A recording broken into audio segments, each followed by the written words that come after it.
I'm going to share with you a proven B2B tech sales cold call script that you can take with you to print more meetings today. This is based on my experience at Oracle, Google Cloud, and a late-stage startup, talking with some of the best thought leaders in B2B tech sales on my podcast and synthesizing their own approaches and insights. And this has also worked for my clients. I coach SDRs and account executives to hit their metrics and generate more pipeline. And I even help people break into tech sales and design scripts for them to help them get through their cold call role plays. Not really just get through it, but absolutely wow the hiring manager and close the deal on their tech sales dream job. So if you're ready to dive into a script that actually works, I'm going to walk you through it step by step, along with a bonus of 5 different objection examples with responses that work. Let's dig into it. So for a bit of context on this specific cold call script is that I put it together for a coaching client looking to break into tech sales, and she was interviewing at a company called GoLinks. GoLinks helps improve employee engagement and helps companies improve their culture at a really high level. So we adapted this specific script to GoLink's ideal client profile, or ICP, scaling remote SaaS companies. We adapted it to GoLink's specific personas that make a decision on their technology, people leaders or chief human resource officers, and we adapted this to the specific pain points that GoLink solves for, like lack of employee engagement, disconnected employees, and ultimately we adapted it to the solution that GoLink provides, which is improving company culture and creating a culture that can sustain their growth. With that in mind, we're going to walk through the step-by-step framework from opener to asking for the meeting, and then look at dealing with objections. And you can take this framework and adapt it to your own ideal client profile, personas, and the key challenges that your solution solves and the outcomes or solution that it delivers. So the first part of the cold call script is the opener. This is what helps you avoid getting hung up on prematurely and earns you the opportunity to get the prospect's undivided attention to share why you're calling. Hey Tim, this is Chris calling from GoLinks. I was just on your website and I was hoping I could ask you a couple quick questions to see if it's even worth a larger conversation. Would that be okay? You got a second? So let's break this down real quick. The first part of the opener is a formality. You're saying the prospect's name to make them feel good. Everyone likes to hear their own name. You're saying your own name to humanize yourself. And you're saying where you're calling from, which is something that you need to communicate to the prospect. From there, you say, I was hoping, which is very positive language, and it has a positive psychological effect when the prospect hears these words, to ask a couple quick questions to see if it's even worth a larger conversation. This part's really important because it reduces sales pressure by showing you're not a one-track minded seller trying to get the meeting at all costs, even if it's not a fit. Then finally, when you say, would that be okay? You got a second? You're putting the prospect in control by asking them for permission to see if you can even have a conversation. They are the ones who choose if they want to opt in to continuing the conversation or not. That makes the prospect feel pretty good. And all in all, this comes together as an opener to create a sense of trust with a stranger, to diffuse their sales defenses, get them to let their guard down and say, you know what? Go ahead. You got a minute. And that leads me to the second part of the cold call, which is piquing curiosity. What do prospects find interesting? Big, relevant, expensive problems. So piquing curiosity for this specific solution looks something like this. I appreciate it, Tim. I talk to people leaders like yourself all the time, especially at scaling SaaS companies and remote work cultures like yourself. And they're often telling me that they're struggling with disconnected, disengaged employees, and they're trying to figure out how to create a stronger culture that can actually sustain their growth. I'm curious, what are you currently doing today to try and improve your company's engagement, your employee engagement, and your overall company culture? Pause, zip the lip, and let them talk. So what's going on here? First off, you're communicating, hey, I talk to people like you in your specific role at companies that look just like you all the time, and these are the challenges they're running into. These are the outcomes they're trying to deliver. Then you ask an open-ended question to ask them, almost assumptively, how are you managing these challenges? How are you trying to achieve these goals? Piquing curiosity with relevant challenges that the prospect should care about that they're probably facing, and then rolling that into an open-ended question to see what they're currently doing today is a recipe to set up a winning cold call. Because cold calls that last longer based on the data tend to have higher conversion rates to meetings. So you want to get the prospect opening up.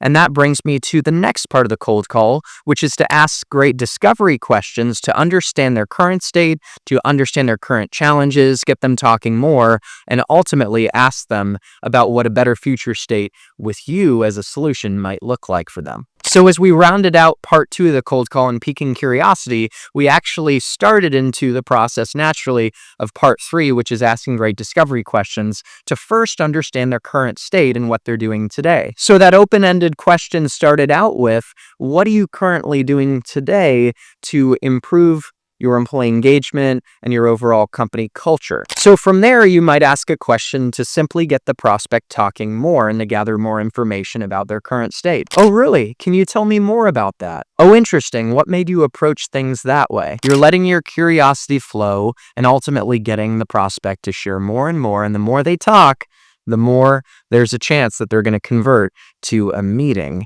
As you start to uncover a hook for the meeting, you start to uncover pain points. And that leads me to the next types of questions beyond understanding their current state and getting them to talk more, which is pain-seeking questions. Now, hold up a second. I forgot to mention one other question that could be seen as a tell me more type of question that I'd do you a disservice if I didn't mention. It's a great question to have in your question tool belt for any cold call or discovery call. And it's this: I'm curious, how's that been working out for you? Maybe when you ask the open-ended question about how a prospect is improving their employee engagement and company culture, they say they're doing weekly meetings on Fridays for virtual happy hours, or they're using a specific tool. And then you can, ask them, oh, can you tell me more about that? Why do you choose to approach things that way? How's that working out for you overall? When you ask that type of question, they might share some pros, but they also might share some cons or say, it's doing okay. And then from there, you could say, oh, well, it sounds like there might be some room for improvement. And then before you know it, you've subtly worked your way to ask some pain-seeking questions. It might look something like this. It sounds like you've done some really good things to improve your employee engagement, yet there might be some room for improvement. So I'm curious, what are the current gaps between where you are today and where you want to be from an employee engagement perspective? This question is a question that I've used going back to my Oracle days as an SDR 10 years ago. It's such a simple question that you can apply to any company context, any solution, any ICP. It's just a great question. What are the gaps between where you are today and where you want to be from an insert whatever topic you're talking about perspective? Ultimately, when we're cold calling, whether they're using our competitor or comfortable with the status quo, we're trying to find that gap that we can fill with our solution. The gap is the reason to set the meeting and explore further. Now, as you start to get into the gaps between where the prospect is today and where they want to be, you can also bring some pointed, specific questions that are designed to lead the prospect down a path of self-discovery, to brush up on some gaps and some challenges that they have that they didn't know they had, if that makes sense, that your solution specifically solves for. So when I was preparing this specific script with this client of mine, I looked at the GoLinks website, I looked at the case studies, and I noticed specific areas of differentiation and specific pain areas that GoLinks was equipped to solve for. And one of the pain areas was around having disparate teams across engineering and sales and different lines of business that weren't really connected with each other. And another pain area was around the lack of visibility into data around employee engagement.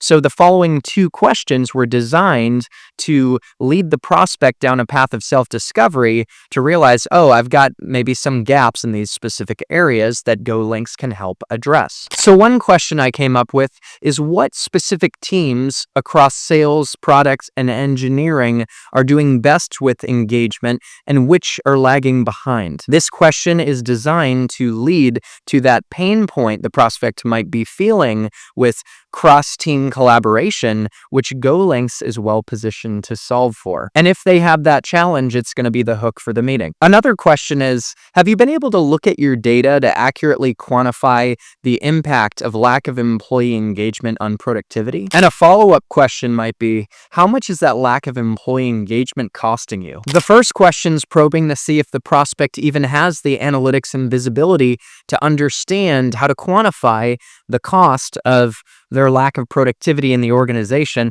And the second is to see, what are the dollars and cents impact? Because prospects take meetings and they ultimately buy solutions to solve big, expensive problems. So we need to get to the impact, and asking how much is that costing you is a really strong impact-oriented question. Now, after you've asked the prospect some intentional discovery questions around their current state, how they're approaching current processes and challenges, seeking out to uncover some pain points, and ultimately getting them sharing a lot more, you want to add a cherry on top of your discovery question process with some art of the possible questions. You want to get them thinking about the future state solution and a better world with you. So you might ask them future state questions like this. What are your thoughts on using an employee recognition system to help improve employee engagement, productivity, and overall employee culture? I'm curious if we could help you improve your employee engagement, productivity, and your overall culture with an employee recognition system. What would that look like for your team and your organization? Even better, assuming you uncovered a substantial cost of an action, a future state question could look like this. What would it mean for you and your team if we could help eliminate that $10,000 a month in lost productivity through an employee recognition system? Now, after asking all of these intentional discovery questions, I'm going to assume you probably found a hook for a meeting.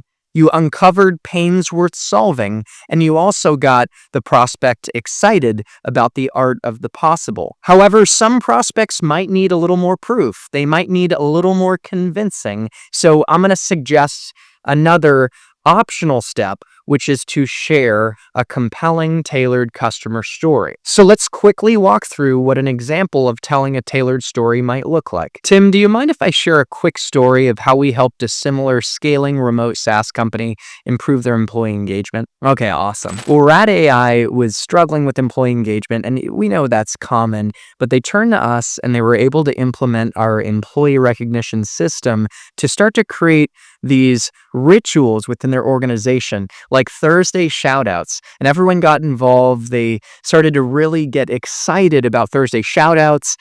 There was birthday recognitions that employees now never missed a birthday because the recognition system helped remind everyone of upcoming birthdays. And these rituals of acknowledgement started to bring everyone together. Sales with engineering and finance, people that never talked to each other started talking to each other. And the company, Rad AI, actually found that there was an impact on overall productivity. And not only did they save thousands of dollars in lost productivity, but they also increased top-line revenue, probably by tens of thousands of dollars or more. And the reason Rad AI turned to us over other alternatives in the market was because our solution had a unique ability to be customized to their specific culture and their specific company requirements. It offered better insight into employee engagement that they could actually action on to produce better results, and it was more cost effective versus other alternatives, so they got more value at a better price point. So I'm curious, if we could produce similar results for you, what would that mean for your overall organization? Pause the scene. Guys, I just want to emphasize that storytelling is the most impactful form of communication in sales and really any communication context. fMRI studies show that when people tell stories, in these actual studies, their brains sync up. It is the best way to communicate. So you could even bring a story into earlier in your conversation to pique curiosity.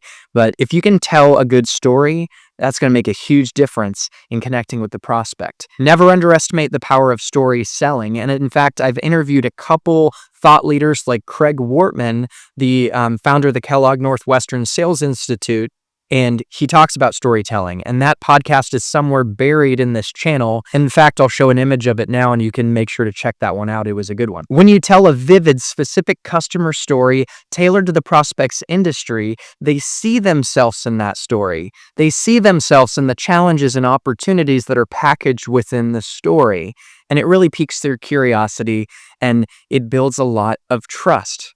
And don't forget to tell the story with passion, with a twinkle in the eye, like I did. You could feel my energy. So guys, story selling works. It's never a bad time to pull out a great customer story, whether it's in a cold call, in a discovery call, or even progressing a deal in a sales cycle. So homework for you is to collect a couple great customer stories from case studies, and ideally some tribal stories. Gain that tribal knowledge from your senior AE peers, some of the best sellers, your leaders, even technical resources like solution architects or other subject matter experts who have delivered for clients or at least engaged with them in a close capacity. Steal those stories and pull them forward into your outbound conversations, and it's going to print meetings for you. All right, so the last part of the cold call script is confidently asking for and setting the meeting, and it's going to look something like this. Tim, I appreciate everything you've shared, and it sounds like improving employee engagement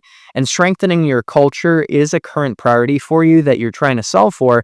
And I'm glad I called because we help a lot of companies just like you, like Rad AI, to improve their engagement and culture and save thousands of dollars in the process. So can I make a suggestion? And the prospect will say, sure. How about we set aside some time when I'm not calling you completely out of the blue to connect with your account executive and dedicated team to talk about some more stories of how we're helping other customers and walk through our specific recognition system and how it works and tailor it to the context of your organization so you can understand how things could improve if we partnered together. At minimum, you're going to come away from the conversation with some new useful ideas on how you can improve your culture and an open line of communication with us and access to our resources as an insurance policy for the future. So do you happen to have your calendar handy? Okay, great. How does next Tuesday at 4 p.m. Central look for you? Okay, perfect. I'm going to send out an invite now. Let me know when you received it and you can accept it. Okay, perfect. Now, I want to make sure we make the most of the conversation. Is there anyone else in addition to yourself who should join that conversation? Okay, perfect. It sounds like Susie should join as well. Do you mind passing the invite along to her? Okay, awesome. Tim, I'm looking forward to talking with you next Tuesday at 4 p.m. Central to dig into how we can help improve employee engagement and your overall culture. I really appreciate the opportunity, and I look forward to speaking with you, and I hope you have a great day in the meantime. Cheers. End scene. What you just witnessed was the Can I Make a Suggestion close, where you briefly recap what you heard to be a challenge and that solving for the challenge that you solve for is a priority for the prospect. And then you emphasize, you know what, we help customers like you solve for this problem all the time. Can I make a suggestion? And then you sell the meeting with their account executive and their dedicated team by guaranteeing value. They're going to get new ideas. They're going to hear more relevant customer stories. It's all going to be useful to their business. They're going to come away with that insight, and they're going to come away with access to resources as an insurance policy for the future. I love that line. We want to be your insurance policy for the future. You're basically saying you're going to get value in the form of ideas and access to resources, even if you don't move forward with us in the sales cycle. That really guarantees value and de-risks the meeting being a waste of time. So guys, make sure to pull that out. It really works. Then you need to propose a specific time, get that invite in the calendar when you confirm that specific time. Confirm the audience, make sure that everyone who needs to join is joining, because if it was Susie or Sally, I forget who I made up hypothetically, if they don't join the conversation in that first discovery call, it's a miss. So that's why you want to confirm the full audience, and then you reinforce the timing of the meeting, the purpose of the meeting, and tell them to have a great day and send them on their merry way. I'm a poet and I didn't know it. You got to have fun with it, guys. But that's how you do it. So guys, real quick, rapid fire, let's go through some objections you might face so that you're ready for those, because the script from opening to asking for the meeting is going to work, but you might meet a little bit of resistance in the process. So first off, imagine you get the brush off objection early on. I'm running to a meeting. I'm busy. You might say something like this. Hey, I get you're busy. Would it make sense for me to briefly share why I'm reaching out to you right now, just so you can decide if it even makes sense for us to ever speak again in the future? And if they insist they're still busy, then you might just try and set the meeting. Okay, I get it. You're extremely busy. You're running your daughter's soccer practice, and I'd never want to get in the way of you and your daughter having that quality time. So would it be a horrible idea if we set some time in the calendar for us to connect when I'm not doing you a disservice and calling you out of the blue and interrupting your day? That's a good way to ask for the meeting, and then boom, you get it set up in the calendar, and then when you talk to them again, it's warmer and you have their undivided attention. Now imagine you get the objection, I'm not interested. You might handle it like this. Hey Tim, I get it, you're not interested. That's no problem. I know you didn't ask me to call you, but I'm curious, are you not interested because one, you already have an employee engagement and recognition system in place? Two, improving your company engagement and culture isn't even a priority. Or three, you're just politely trying to get me off the phone. And if it's the latter, that's okay. I've already been hung up on plenty of times this week. Boom, you're diffusing sales pressure. You're going with the objection. You're also trying to guess why they're not interested. This is called an accusation audit. It's tactical empathy that actually earns some trust that leads to them potentially sharing more on why they're actually not interested. And then it creates an opening for the conversation. And at the end, you're throwing in some humor.